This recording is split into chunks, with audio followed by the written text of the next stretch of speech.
비만이 개인의 건강을 해치는 수준의 인식에서 벗어나 사회적, 경제적, 국가적 손실로 바라보는 단계까지 이르렀습니다. 비만은 어떻게 사회를 해롭게 하는가? 여기에 도움 말씀 주실 분으로 윤석천 경제평론가 나와 계십니다. 평론가님 안녕하셨습니까? 네, 안녕하십니까? 네. 그 영국의 공중보건부가 아이들 소아 비만을 막기 위해서 온라인과 TV 광고를 제한하기로 했다고 그래요. 네네. 어떤 배경에서 이러한 정책을 시행하는 걸까요? 이게 사실은 그 키아 스타마 총리가 올 7월에 선출됐잖아요. 네네. 사실 그전 노동당 정부에서부터 이게 23년도에 원래 시행하기로 했어요. 네네. 그래서 정크푸드에 대한 광고는 온라인 광고는 24시간 전면 금지를 하고 그 다음에 TV 광고는 오후 9시 이후에만 허용을 하는 거죠. 그 이전에는 허용을 안 하는 걸로 일단 그렇게 결론이 됐는데 네네. 이게 이제 업계 사정을 고려해서 자꾸 연기됐던 거죠. 네. 근데 이제 스타마 총리가 새로 이제 취임하고 나서 이 선거 공약이었습니다. 이게 원래. 네. 그래서 더 이상 그 NHS 조금 이따가 설명을 하겠습니다. 거기에는 돈을 쏟아붓지 않겠다. 개혁을 하지 않으면 죽음이다. 네. 뭐 이런 식으로 했기 때문에 그러니까 내년 12월부터는 이제 전격적으로 이걸 갖다 시행을 하겠다는 입장인데요. 이게 왜 그러냐면은 그 소아 그 청소년들에 대한 어떤 비만이 계속 심각한 문제로 대두가 되고 있는 겁니다. 네. 이게 지금 영국 상황이 어떤 상황이냐면은 한 5명 중에 1명, 취약전 어린이들은 5명 중에 1명이 비만이래요. 네. 근데 이게 그 초등학교를 졸업한 무렵이면 3명 중에 1명이 이제 비만 상태로 돌입을 하는 거죠. 네. 근데 이게 비만이 왜 문제냐면은 뭐 전부 다 아시다시피 사실은 뭐 당뇨병이라든지 고혈압이라든지 심장병 이런 거의 어떤 원인이라고 보잖아요. 그래서 이제 사실은 사회적인 비용들, 그 건강보험에 대한 그 비용들이 엄청나게 지출이 되고 있습니다. 근데 영국의 의료보험 체계, 우리나라로 얘기하면 의료보험 체계고, 네네. 영국 얘기로 하면 NHS라고 보통 얘기를 하죠. 보건의료 서비스라고 얘기하는데 이게 전 국민 무상의료예요, 전부 다. 그러니까 무상의료니까 뭐 아프면 언제나 병원에 가서 이렇게 치료받을 수 있다고 생각하면 오산입니다. 네네. 무상의료인 대신에 지정병원하고 그 주치의가 딱 정해져 있어요. 거기만 갈 수 있습니다. 아. 그래서 현재 그 NHS의 대기 환자가 한 800만 명 정도 되고요. 여기에 재정이 지금 적자가 대충 우리나라 돈으로 한 65조 원 정도에 이를 정도로 네네. 그 NHS 그 시스템 자체가 굉장히 위기에 처해 있는 거죠. 네네. 그래서 이대로는 도저히 안 되겠다 그래가지고 이 비만을 막기 위해서 어린이들의 비만을 막기 위해서 지금 온라인 광고라든지 광고 자체를 갖다 차단하는 정책들을 추진한다. 배경이 그렇습니다. 네. 예. 그럼 이제 비만이라고 하는 게 치료보다는 오히려 예방이 더 효과적인 것 같다라고 영국의 신임 총리가 종합적으로 생각을 한 것 같은데. 네네네. 그런데 사실은 뭐 비만 뭐 저도 그렇게 할 말은 아닌 것 같은데 예. 영국 사람만의 문제는 아니잖아요. 전 세계적으로 비만 인구가 얼마나 되겠습니까? 이게 사실은 뭐 정확한 수치는 사실은 알 수가 없죠. 근데 이제 세계보건기구 WHO가 네네. 22년도에 조사한 게 있습니다. 대충 한 10억 3천만 명 정도 된다라고. 10억이요? 네, 네네. 10억 3천만 명. 네네. 그러니까 전 세계 인구가 한 80억 명 정도 되니까 네네. 이게 한 8분의 1? 그 정도가 이제 사실은 과체중 비만 상태라는 네네. 얘기죠. 근데 이게 사실은 과거에만 하더라도 사실 이렇게 좀 살집이 이렇게 좀 두툼하고 이런 사람들이 사실은 부자의 상징이었잖아요. 그렇죠. 뱃살이 좀 나와야지 인격이 좋다 뭐 이런 얘기도 그런 했었고요. 말 많이 들었습니다. 근데 이게 이제 어느 순간부터 이게 확 바뀌어가지고 네. 사실은 이 비만이라는 것 자체가 양극화의 어떤 산물이다. 네네. 한 국가 내에서 보면은 비교적 이제 저소득 계층에 있는 분들이 사실은 열량이 높은 고열량의 식품들을 많이 섭취하니까 네네. 비만이 되는 경향들이 있고요. 맛은 있어요. 또 저소득 국가들도 역시 마찬가지요. 네네. 사실은 뭐 그런 이유들 때문에 그런 거고요. 네. 이 조사에 의하면 사실 멕시코 같은 나라들이 제일 심각하죠. 멕시코가요? 뭐 74.1%가 과체중 비만 상태라고. 그러면 4명 중에 3명이 비만이라는 그렇죠. 얘기예요? 그렇죠. 우리나라도 이게 낮지는 않습니다. 낮은 네네. 편에 속하기는 하지만 네네. 36.7%고요. 네네. 일본이 좀 낮죠. 일본이 한 27.2% 정도 되니까 네. 낮다고 하더라도 한 10명 중에 한 3명 정도? 보통은 평균적으로 그 정도가 지금 과체중하고 비만 상태라는 얘기죠. 예, 예. 그러면 비만으로 인해 가지고 뭐 개인적으로야 뭐 몸도 무겁고 그렇지만 사회적 국가적으로도 손실이 있다라고 보는 건가요? 사실은 그렇다라고 얘기할 수가 있는 거죠. 비만이라는 게 뭐 일단 WHO 같은 경우에서는 사실은 만성 질환이라고 일단 질환의 한 종류라고 얘기를 했습니다. 그런데 우리나라에서는 아직까지 뭐 그런 이걸 갖다 질환으로 받아들이지는 않는데 이게 아까도 말씀드렸듯이 심장병이라든지 고혈압이라든지 뭐 이런 쪽 당뇨병의 어떤 원인이 되는 거지 않습니까? 그걸 갖다 치료하기 위해서는 사회적 비용이 당연히 들어가는 거고요. 또 사실은 아프거나 하게 되면은 사실은 그 생산성, 그러니까 노동 생산성을 갖다가 저하시키는 요인으로 작용을 하잖아요. 가령 뭐 조기 퇴직도 있을 수가 있고요. OECD 조사에 의하면은 사실은 경제적인 피해라는 게 뭐 한 20년에서 50년, 2020년에서 50년 사이를 놓고 보게 되면은 평균, 그러니까 OECD 회원국들의 평균 한 3.3% GDP가 감소한다고 그래요. 그다음에 뭐 EU 23개국에 대해서 조사한 뭐 그것도 한 3.3% 되고요. G20만 놓고 보면 한 3.5% 정도 된다고 하니까 GDP 손실이 만만치가 않죠. 그러면 왜 비만이 이렇게 GDP 손실을 초래하느냐라고 묻는다면 아까도 얘기했지만 각종 의료 비용들 이제 많이 들어갈 거 아니겠습니까? 그다음에 두 번째로는 생산성의 손실이 있다. 가령 뭐 조기 퇴직할 수도 있겠죠. 가령 이제 이런 비만으로 인해서 각국을 조사해 보니까요. 기대 수명 자체가 0.9년에서 국가별로 다르지만 한 4.3명 정도가 기대 수명 자체가 줄어든대요. 그럼 아무래도 조기 퇴직 이런 게 있을 수가 있겠죠. 또 우리들이 뭐 잘 아시다시피 아프면은 생산성이 높아질 수가 없겠죠. 뭐 결근도 있을 수가 있고 만사가 귀찮은데 그 일을 하겠습니까? 그런 식으로 사실은 이게 손실들이 이제 생산성 부분에 손실이 발생을 하는 거고요. 또 개인적으로 놓고 본다고 하더라도 의료 뭐 비용은 말할 것도 사실은 없는 거고요. 이게 만성 질환을 갖고 있는 사람들은 다음 연도에 재취업할 가능성이 일반인들에서 한 8% 정도 낮아진다고 합니다. 그러니까 그런 것들이 이제 경제적 공공으로 연결될 수가 있으니까 사회적 불평등의 한 가지 원인도 될 수가 있는 거죠. 그 비만이 비용은 늘어나고 생산성은 낮아지고 그런 문제가 국가적 사회적으로 있다 이렇게 볼 수 있겠네요. 그래가지고 비만세를 도입한 나라가 있다라고 하는데 비만세가 뭐죠? 뭐 이렇게 뚱뚱한 사람한테 세금 물리는 겁니까? 그러니까 그렇게 오해하실 수가 있죠. 패트텍스라고 하는데 뚱뚱한 사람한테 세금을 물린다. 보통 이렇게 생각하기 싫은데 그러면 그 반발이 엄청나겠죠. 그런 건 아니고요. 비만을 유발하는 제품에 대해서 세금을 매기는 걸 갖다가 보통 비만세라고 얘기를 하는 거죠. 가령 뭐 고지방, 가령 고당 아니면은 뭐 이런 쪽에 이제 세금을 매기는 건데 보통은 이제 뭐 설탕이나 트랜스 지방들이 이제 기준보다 높게 이렇게 들어간 제품에 대해서 세금을 매기는 겁니다. 이게 이제 제일 먼저 한 나라가 2011년 덴마크에서 처음 도입이 됐어요. 그래서 1kg당 포화지방 1kg당 16 덴마크 크로네. 그러니까 우리나라 돈 한 3,400원 정도의 비만세를 걷기 시작한 거죠. 그럼 만만치 않을 것 같은데요. 그렇죠. 이게 만만치 않죠. 그다음에 이게 사실은 뭐 덴마크에서만 일어나고 있는 게 아니라 그 전에 노르웨이 같은 데서는 사실 설탕세를 받았고요. 이미 80개국 정도에서 비만세를 갖다가 이미 걷고 있습니다. 여기에는 뭐 심지어는 커피, 시럽, 뭐 가당 음료, 주스, 그다음에 뭐 무알코올 음료, 소다 뭐 이런 거에 지금 일단 비만세를 전부 다 걷고 있다라고 보시면 되죠. 어쨌든 뚱뚱하다고 세금이 늘어난 건 아니다. 그건 좀 다행이다 그 생각이 들고요. 우리나라는 어떻습니까? 우리나라도 비만세가 시행이 될 수 있을까요? 22년도에 국민건강증진법 개정안이 발의가 된 적이 한 번 있어요. 이때 이제 핵심은 뭐였냐면은 음료 100리터당 설탕 20kg을 기준으로 합니다. 20kg이 들어가게 되면은 28,000원. 그다음에 16에서 20kg이 들어가면 2만 원. 이게 일종의 이제 비만세죠. 근데 이게 사실은 지금 발의만 되고 계속 논의 중에 있다라고 봐야 되겠죠. 여기에는 여러 가지 이제 논쟁들이 사실은 있어요. 여기에 대한 비판적인 것들도 있고요. 왜 그러냐면 일단 뭐 이런 어떤 고열량 식품 아니면 청량 음료를 누가 먹느냐, 누가 많이 먹느냐. 결국은 이게 이제 어린 학생들이라든지 저소득 계층에서 비교적 많이 먹는데 이게 이제 과세의 역진성. 무슨 얘기냐면 이제 사실은 세금이라는 건 좀 가진 사람들이 좀 많이 내게 되는데 저소득층이 오히려 많이 내는 현상들이 벌어질 수가 있다.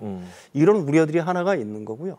두 번째는 이제 주로 이런 것들이 가공식품에 대해서 이제 세금이 붙을 거 아니겠습니까? 네. 그러면 이런 것들은 가공식품의 가격 인상으로 이제 번질 수가 있는 거고요. 이게 이제 물가 상승의 하나의 원인이 될 수 있다. 물가 상승. 예, 예. 그런 것들도 사실은 무시할 수가 없는 거죠. 네. 그래서 결론은 아직도 이제 논의 중에 있다. 우리나라에서는 네. 이렇게 말씀드릴 수가 있습니다. 어쨌든 업계의 로비도 대단하겠다. 아, 당연히 듭니다. 그렇겠죠. 예, 예.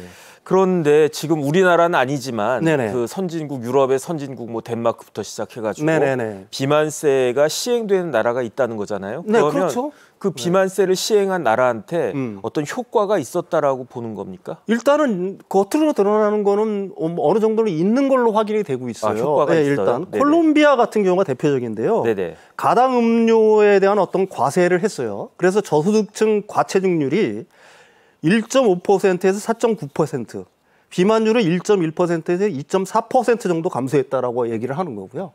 아까도 얘기했지만 92년도에 그 노르웨이는 덴마크에 앞서서 그 설탕세라는 걸 갖다 부과를 했습니다. 네네. 근데 지난 10년 통계를 보게 되면은 설탕 섭취량이 한 27% 정도 감소를 했다라고 해요. 영국도 마찬가지입니다. 국민 69%가 지지하여서 2018년 4월부터 설탕세를 시행했는데 이게 보게 되면 설탕세를 시행하고 난 뒤에 설탕 섭취량이 한 네네. 28% 줄였다라고 그래요. 네. 그러니까 그만큼 좀 효과는 있었다. 그래서 영국 측의 이제 어떤 전망치가 상당히 의미가 있는데 이 설탕세를 시행함으로 해서 비만 환자는 매년 한 14만 4천 명, 당뇨 환자는 1만 9천 명 정도 줄어들 거다. 네네. 뭐 이런 추산도 있습니다. 네. 그러니까 어쨌든 일단 이걸 갖다 시행하고 있는 나라들은 계속 시행을 하고 있는 거고요. 역시 자본주의 사회에서는 금융치료가 효과적이다 그 생각은 드는데 효과가 있다면 뭐 우리나라도 한번 도입해 볼 만하지 않나 그 생각이 듭니다. 네. 그런데 비만이야 뭐 어제 오늘 이야기가 아닌데 네네. 지난번에 몇 년 전에 전 세계적으로 그 코로나 팬데믹이 있었잖아요. 네네네. 그때 유행했던 말이 뭐 확진자 이런 이야기도 유행했었는데 비만이 그 이후에 더 사회적으로 심각해진 건 사실이죠. 사실은 이게 공중보건상에 가장 큰 영향을 미쳤다라고 얘기할 수가 있는 거예요. 네네. 왜 그러냐면 이 비만 문제라는 게 그 팬데믹 상황이 되면서 사람들의 그 야외 활동이 거의 뭐 금지되고 제한받지 않았습니까? 네네. 그러니까 두 가지 측면이 있는 거예요. 운동을 밖에 나가서 하던 사람들, 네네. 그게 그 체육관이라든지 아니면 헬스클럽에 나가도 운동하던 사람들이 운동을 끊었지 않습니까? 네네. 그 운동을 한번 끊으면은 아시다시피 다시 시작하기 굉장히 어렵잖아요. 저도 그때 끊었어요. 그러니까 네네. 그런 것들 때문에 이제 비만이 높아지는 경우들이 있을 수가 있는 거예요. 네네. 두 번째로는 이제 사실은 배달 음식이 굉장히 늘었습니다. 왜 그러냐면은 이 뭐 그 식재료를 준비하기 위해서는 나가야 되잖아. 슈퍼 네. 같은 데 나가서 이렇게 식재료를 준비하고 해야 되는데 그것도 여러 가지 제한들이 있으니까 네. 배달 음식이 이제 많이 붐이 불기 시작한 거죠. 그 당시에. 그렇죠. 그때 회식도 못 하고 그러니까 네. 단짠단짠에 이제 우리나라 입맛들이 길들여지기 시작하면서 네네. 사실은 비만율이 급증했고요. 당시에 이제 성인 비만율이 2019년 33.8%에서 22년 37.1%로 올랐습니다. 근데 이건 사실 뭐 성인 비만율이 높아지긴 해 이것도 문제긴 한데 진짜 문제는 초중고등학생들 그 비만율이에요. 2019년 5.1%에서 22년 18.7%로 높아집니다. 네네. 그러니까 우리들이 잘 알지만 어렸을 때 식습관은 평생 가잖아요. 그러니까 어렸을 때 어떤 이런 고열량 아니면 단짠 이런 거에 그 길들여진 입맛은 사실은 성인이 돼서도 이게 굉장히 치유하기가 굉장히 어렵다. 네네. 이런 측면에서 이런 부분이 굉장히 문제가 될 수 있다. 이렇게 얘기할 수가 있겠죠. 네. 그럼 어쨌든 지금 비만이 계속 큰 문제다라고 말씀을 해 오셨는데 네네네. 세계 각국에서 네. 어떤 정책들이 시행되고 있습니까? 뭐 영국이 이제 그 비만으로 인한 것 때문에 가장 선도적인 국가라고 얘기할 수가 있는데요. 영국이요? 예, 네네. 2008년 1월에 이제 그 보건부하고 교육부처가 공동으로 해서요. 헬시웨이트, 헬시라이브스라는 어떤 프로그램을 만듭니다. 그래서 2년 동안 이게 이제 핵심적인 건 뭐냐면 정부 부처 간 어떤 전략적인 어떤 대책들을 만들기 시작했다는 거예요. 네네. 어떤 한 부처가 아니라.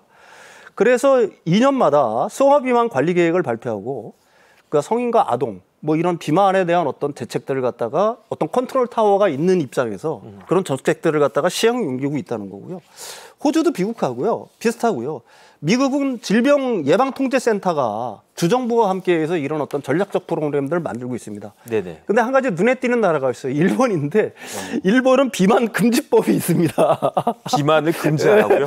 그러니까 이게 얼핏 보면 야 이거 살찌면 안 되는 건가? 뭐 이렇게 예상할 수 있는데 네네. 직장인들하고 정부 부처 공무원들한테 시행하는 거예요. 네네. 그러니까 40대 이상 되는 직장인들하고 정부기관에 근무하시는 분들이 복부 위반이 어느 정도 되면은 네. 그 기관 자체가 벌금을 내게 돼 있어요. 그러면 그 복부 비만 있는 사람 잘리는 거 아닌가요? 아무래도 그 벌금을 안 내기 위해서는 네네. 자기 직원들한테 대한 어떤 압박이라고 그럴까? 네네. 아니면 뭐 관리라고 할까요? 이런 네. 것들이 약간 가운데는 측면이 있겠죠. 네네. 이 일본 같은 게 2009년부터 이거 갖다 시행하고 있다고 합니다. 재밌는 정책인데 등골이 오싹합니다. 네네. 그러면 우리나라에서는 어떤 정책이 있나요? 특히 이제 어린이들 중요할 것 같은데 네네. 소아 비만 예방 정책 따로 있습니까? 사실 뭐 우리나라 같은 경우 유치원 때부터 뭐 부처별로 해가지고 이런 교육들은 많이 시키는 줄 알고 있어요. 그런데 이제 가장 눈에 띄는 점은 서울시 교육청에서 실시하고 있는 건데 네네. 우리들이 학교 다닐 때만 해도 학교에 매점이나 이런 데서 뭐 라면이라든지 튀김이라든지 순대 뭐 이런 것들 막 사 먹지 않았습니까? 컵라면 많이 먹었어요. 컵라면 많이 먹었죠. 근데 이게 일체 금지가 돼 있습니다. 매장도 네네. 안 되고요. 네네. 그다음에 자판기에서도 이걸 팔 수가 없어요. 네. 그러니까 그만큼 이제 그 교육청에서 서울시 교육청에서는 아동 비만에 대한 어떤 위험성 네. 이런 걸 갖다 견지를 해서 네. 그 학교 내에서는 이런 어떤 튀김류라든지 라면이라든지 고지방 뭐 네. 이런 것들 갖다가 전혀 먹을 수 없게끔 네. 취급할 수 없게끔 네. 이런 정책들을 시행하는 줄 알고 있습니다. 네네. 예. 그건 참 좋은 정책인 것 같습니다. 그런데 아직은 우리나라는 그렇게 비만 국가는 아니다라고 조금 전에 말씀하셨잖아요. 예컨대 멕시코가 뭐 한 74% 비만율이 그렇다. 근데 우리나라는 아직 36.7%니까 일본보다야 조금 더 높긴 하지만 전 세계적으로는 뭐 그 날씬한 국가다라고 할 수 있을 것 같은데 그러면 뭐 아직은 괜찮다는 그런 이야기인가요? 근데 이제 사실은 빠른 증가세. 우리가 보통 문제가 네네. 되는 게 현재 상황보다도 이게 얼마나 빨리 증가하고 있느냐가 어떻게 보게 되면 문제가 될 수가 있는 거잖아요. 네네. 이게 1979년부터 정부는 국민 체위 조사를 했는데 20년에서 23년까지 한 게 이게 8차 조사입니다. 네. 그래서 22년 통계가 일단 나온 게 있어요. 남성 기준인데 네네. 20대, 40대 남자를 기준으로 42년 만에 몸무게가 14.5kg 증가했습니다. 14.5kg요? 네, 79년도에 비해서. 네네. 근데 30대의 경우에는 17kg이 늘었어요. 17kg. 그래서 이게 어떤 결과냐면 20대 같은 경우에는 과체중인 상태가 벌써 돼버린 거고요. 네네. 30대가 경도 비만, 네. 40대는 비만이라는 결론이 나온 겁니다.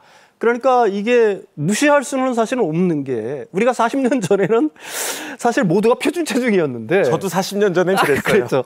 사실 근데 이제 그 이후로 우리나라가 급속히 산업 발전이 되고 네네. 경제가 성장하면서 우리들이 이제 고지방 과거에 못 먹었던 음식들을 갖다가 굉장히 많이 섭취를 하잖아요. 가공식품도 그렇고요. 그런 측면에서 사실 이렇게 지금 이제 그 어떤 체중 늘어나는 게 네. 하나의 어떤 가속화되고 있는 단계가 있다. 그래서 마냥 안심할 수 있는 건 아니다. 네. 이렇게 얘기할 수가 있겠죠. 그럼 이제 뭐 평론가님도 그렇고 저도 그렇고 네네. 어렸을 때 뭐 밥 먹었니 이게 인사였잖아요. 그렇죠. 이런 인사 앞으로 하면 안 될 것 같습니다. 예. 이렇게 지금 잘 설명해 주신 것처럼 네네. 비만이라고 하는 거는 사회적으로 비용은 증가시키면서 생산성은 떨어뜨리는 이게 사회적으로 굉장히 암적인 그러한 요소다 이렇게 볼 수 있을 것 같고요. 그렇다라고 하면 이 비만에 대한 대책이 있어야 될 것 같은데 네네. 우리나라 정부 대책은 어떤 게 있을까요? 사실 우리나라 같은 경우에는 그 비만 자체를 갖다가 어떻게 보게 되면 만성 질환 이러 보는 것보다는 미용적인 관점에서 아직도 접근하는 경우들이 굉장히 많죠. 그게 뭐 변호사님이니까 더 잘 아셔야 되면 현행법이라든지 네네. 건강보험 시스템 자체가 사실은 그렇습니다. 비만 자체를 갖다가 질병이라기보다는 사실 하나의 원인으로는 보고 있는 것 같아요. 아까도 얘기했지만 고혈압이라든지 심장병이라든지 당뇨병의 하나의 원인으로만 보고 있는 건데 아직까지 비만 자체를 갖다가 질병으로 다루고 있지는 않다는 얘기죠. 근데 이제 그 대한비만학회라든지 아까 통계에서도 계속해서 인용을 했지만 우리나라의 비만은 계속해서 가속화되고 있는 건 현실인 거거든요. 네네. 특히 그 청소년 비만 문제가 매우 심각한데 이거는 대한비만학회가 얘기한 겁니다.